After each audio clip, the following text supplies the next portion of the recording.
নমস্কার বন্ধুরা, দীপাস কিচেনে আপনাদের সবাইকে স্বাগত। আজকে আমি আর মাছ নিয়ে এসেছি, আর মাছের কালিয়া করব। তো তার জন্য এখানে মশলা নিয়ে নিয়েছি। দেখুন, আর মাছে তো মশলা একটু বেশি লাগে। এখানে রসুন নিয়ে নিয়েছি, কাঁচা লঙ্কা নিয়ে নিয়েছি, এখানে আদা নিয়ে নিয়েছি, আর এখানে পেঁয়াজ নিয়ে নিয়েছি। পেঁয়াজ কম করেও, এটা 250-300 গ্রামের মতো হবে। এখানে মাছ হচ্ছে 1 কেজি মতো আছে। মাছগুলো আগে থাকতে আমি নুন হলুদ মাখিয়ে রেখেছি। এবার আমি এটাকে ভাজতে যাব। মাছটা ভাজা হয়ে গেল আমার। মাছটা আমি তুলে নিচ্ছি। মাছগুলো ভাজা হয়ে গেল, রেখে দিলাম। আমি এবার পেঁয়াজ ভাজতে যাব। এবার পেঁয়াজটা আমি একটু ভেজে নেবো ভালো করে। তার জন্য একটু নুন দিয়ে দেবো। নুনটা দিয়ে দিলাম পেঁয়াজটা নরম হওয়ার জন্য। আমি পেঁয়াজগুলো এর থেকে আর বেশি ভাজবো না। বেশি লাল লাল করে ভাজলে পেঁয়াজের মিষ্টতা চলে যায়, মিষ্টি ভাবটা চলে যায়। তার জন্য পেঁয়াজটা আর ভাজবো না। আদা রসুন লঙ্কার পেস্টটা আমি ঢেলে দিলাম।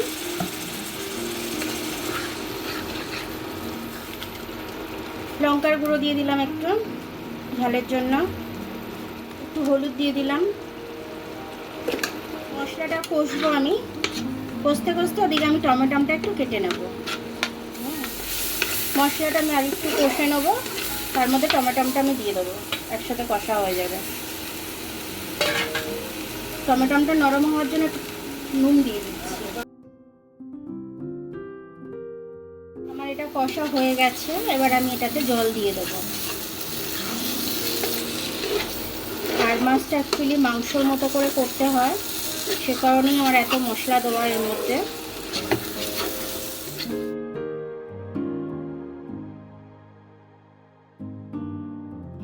জলটা একটু ফুটে উঠলে মাছটা দিয়ে দেবো। ফুটে গেছে, এবার আমি মাছগুলো দিয়ে দেবো।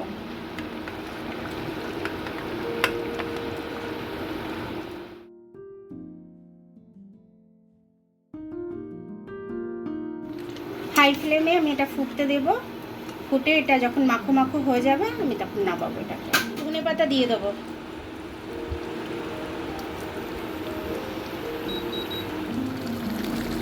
মাছটা আমার 10 মিনিট ধরে ফুটছে। এবার আমি নামিয়ে নেবো এটা। টমেটোটা একটু ঘেটে দিচ্ছি, টক টক ভাবটা এসে যাবে। দেখুন, আমার আর মাছের কালিয়াটা হয়ে গেল কত তাড়াতাড়ি। আর দেখতেও খুব সুন্দর হয়েছে। আমি কিন্তু কাশ্মীরি লঙ্কা দিইনি, তারপরেও কালারটা খুব সুন্দর এসছে।